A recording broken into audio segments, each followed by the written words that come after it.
अगर आप 10 million dollar के बारे में सोचें और ये सोचें कि वो जिंदगी में आपके आ जाएगा तो आपको कैसे महसूस होगा, अच्छा महसूस करते हैं तो वो आपकी जिंदगी में आ जाएगा। ये है एक न्यू थॉट फिलोसफी जो कि कंप्लीटली डिफरेंट है। इसको लॉ ऑफ अट्रैक्शन कहते हैं। बिल्कुल मुख्तलिफ चीज आज डिस्कस करने लगा। नॉर्मल हालात में हम क्या समझते हैं कि हमारे हालात के मुताबिक हमें ख्यालात आते हैं और हमें इमोशंस महसूस होते हैं। यानी अगर आपके हालात खराब हैं तो आपको बुरा महसूस होगा, नेगेटिव महसूस होगा।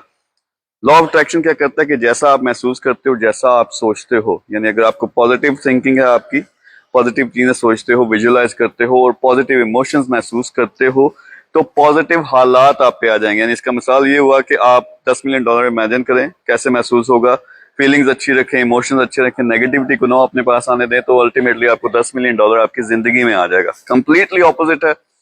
बहुत सारे लोगों ने इसको थिंक एंड ग्रो रिच, आपने शायद बुक भी ये सुनी हो, तो काफी किताब मशहूर हुई थी, उसमें भी इसी चीज की तरफ इशारा था। अच्छा, मेरा अपना एक पॉइंट ऑफ व्यू है। जब मैं एक स्पिरिचुअल जर्नी 5 साल उसमें मुझे लगे, उसमें मैंने लॉ ऑफ अट्रैक्शन का मुताला भी किया, इसको अप्लाई भी किया अपनी जिंदगी पे, तो एक खास सोच है। सो मेन डिफरेंस क्या है कि आपने हमेशा पॉजिटिव रहना। पॉजिटिव रहना यानी पहले आप विजुअलाइज करें, टारगेट्स बनाएं कि जिंदगी में क्या क्या चाहिए, क्योंकि इस फिलॉसफी के मुताबिक इंसान को जिंदगी में क्या क्या नहीं चाहिए उसके बारे में ज्यादा सोचता रहता है और वही चीजें उसको ज्यादा मिलती रहती हैं। हालांकि उल्ट होना चाहिए कि जो जो चाहिए उसके बारे में सोचो और विजुअलाइज करो कि जैसे वो आपको मिल चुका है। फिर ये एक प्रैक्टिस है कि आप विजुअलाइज करेंगे तो आपको इमोशंस और फीलिंग्स महसूस होना शुरू हो जाएंगे। अब आपका काम सिर्फ इतना है कि आपने इसी इमोशंस और फीलिंग्स में रहना और नेगेटिविटी को अपने पास नहीं आने देना। तो ये एक आप पर्सन के लिए करते हैं, तो जो चीज आपने सोची थी वो खुद ब खुद, यानी इसमें एक्शन, नो एक्शन, कोई प्रैक्टिकल काम करने की जरूरत नहीं, खुद ब खुद हो जाएगा, आपकी जिंदगी तब्दील हो जाएगी। तो बहुत ही डिफरेंट और एक अजीब किस्म की फिलॉसफी है नॉर्मल लाइफ के लिहाज से देखें। मेरा पॉइंट ऑफ व्यू क्या है, मैंने ऑब्जर्व किया, खुद अपने आप में इम्प्लीमेंट भी की चीज, उसको ऑल्टर भी किया। मुझे ये लगता है कि लॉ ऑफ अट्रैक्शन के लोग जो इसको फॉलो करते हैं, एक थोड़ा सा उसमें फेकनेस आ जाती है। फेकनेस कैसे? आपने इमेजिन किया जी, पहला स्टेप फॉलो किया, आपने विजुअलाइज किया कि मेरी जिंदगी में ये चीजें हैं। फिर उसके बाद जब आप नॉर्मल जिंदगी में जाते हो, आप लोगों से मिलते हो, काम पे जाते हो, नेगेटिविटी जो आती है, तो ये एफर्मेशंस कहते हैं, इसका एक प्रोसेस का एक हिस्सा है कि आप सुबह उठ के कहेंगे कि मैं बड़ा अजीम इंसान हूँ, मेरी जिंदगी बहुत अच्छी है, मेरा हालात बड़े अच्छे हैं, मैं एक मिलियनर हूँ, वगैरह वगैरह वगैरह। तो ये इस तरह के वो झूठ लगने शुरू हो जाते हैं। यानी आपको इसकी फिलॉसफी क्या है कि आप सोचें और उससे आपको पॉजिटिव जज्बात महसूस हों। लेकिन जब आप इस तरह की बात कर रहे हैं तो वो आपको शायद महसूस नहीं होंगे और यकीनन नहीं महसूस होंगे, लेकिन आप फेक करना शुरू हो गए हैं। तो उस तरह से ये मेरे ख्याल में इसका कोई फायदा नहीं होता।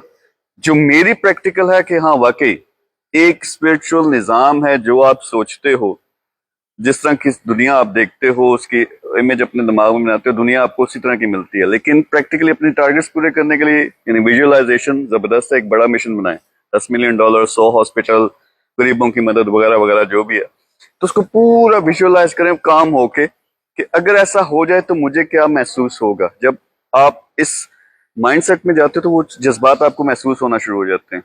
अब टेक्निक ये है कि इन जज्बात को अपने पास रखना है और जो भी नेगेटिविटी आती है उसको डील करना है। जितना आप इसमें प्रैक्टिस करेंगे उतना आप इसमें बेहतर होते जाएंगे और अल्टीमेटली वो चीज आपको मिल भी जाती है।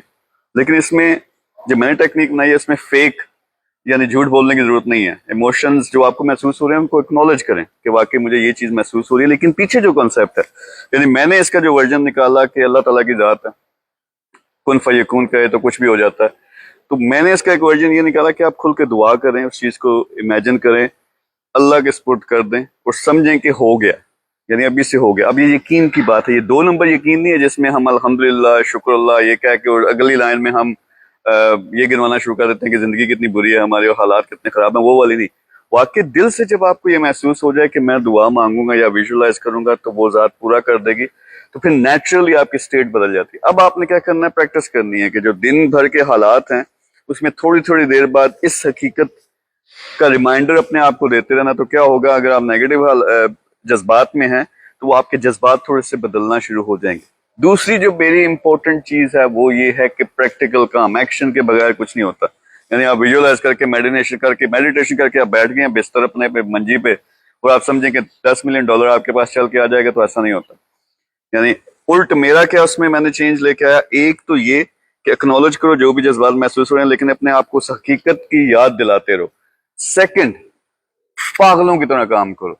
यानी एक तरफ आपको ये आप समझ रहे हैं कि इस इमोशन में लेके आए हैं कि सब तो कुछ हो चुका है स्पिरिचुअल दुनिया में और प्रैक्टिकल दुनिया में उसने आना है, अल्लाह ताला की तरफ से तो ये हो चुका है, अगर मेरे लिए सही है तो फिर पागलों की तरह इसको यकीन पे से काम करो, क्योंकि यकीन अगर हो तो बंदा फिर एक डिफरेंट लेवल की एक्टिविटी करता है, एक्शन करता है, उसको पहले पता यार ये तो हो जाना। तो प्रैक्टिकल काम बहुत जरूरी है। तो आपने इसके बारे में पढ़ें जरूर। अगर लोगों को ये इंटरेस्टिंग चीज लगती है, अपने एक्सपीरियंसेस बताएं। लॉ ऑफ अट्रैक्शन, इसमें बहुत सारी चीजें होती रहती हैं नेचुरली। यानी आप छोटे छोटे एक्सपेरिमेंट से शुरू करें। $10 मिलियन या पैसे की बात करेंगे, उसके साथ बहुत ज्यादा नेगेटिविटी अटैच है, तो वो शायद आपको एकदम वो अपना माइंड ना चेंज करना आए, उसमें प्रैक्टिस लगे। ये छोटी छोटी चीजें। फॉर एग्जाम्पल, आज रेड कार एक इमेजिन करें और इस तरह फील करें कि जैसे आपको नजर आएगी। फिर सुबह उठ के गौर करें, आपको रेड कारें नजर आना शुरू हो जाएंगी। प्रेग्नेंट औरतों को प्रेग्नेंट औरतें बहुत ज्यादा नजर आना शुरू हो जाती हैं। जो बंदा कार खरीदना चाहता है वो रोड रोड पे नजर आना शुरू हो जाती है। तो लॉ ऑफ अट्रैक्शन का एक उसमें एक असूल कारआमद है। तो आप छोटे छोटे प्रैक्टिस करें, लेकिन अल्टीमेटली लॉ ऑफ अट्रैक्शन क्या, बड़ा एक विजन बनाओ, विजुअलाइज करो, फिर इमेजिन करो कि वो हो चुका है। वो इमोशंस अपने जिस्म में, अपनी बॉडी में वो ख्यालात लेके आओ। फिर उन ख्यालात के साथ आपने एवरी डे प्रैक्टिस करनी है, गुजारना है। जब भी आप नेगेटिव हो, अपने आप को हकीकत का याद करवाएं और प्रैक्टिकल काम लाजमी करें। मेरे ख्याल में ये law of attraction does work, लेकिन इस टेक्निक के साथ, प्रैक्टिकल काम और इमोशनल कंट्रोल के साथ। आप भी इस पे पढ़ें, देखें, वीडियोस देखें, अपने कमेंट करें, अपना एक्सपीरियंस शेयर करें। अगर लोग कहेंगे तो मैं इस पे पूरी सीरीज बना दूंगा कि कैसे मैंने इसे 5 साल लगाए थे पूरी इसको प्रैक्टिस करते हुए, अपना इसका वर्जन बनाते हुए, तो वो मैं आपके साथ शेयर कर सकता हूँ। Thank you very much.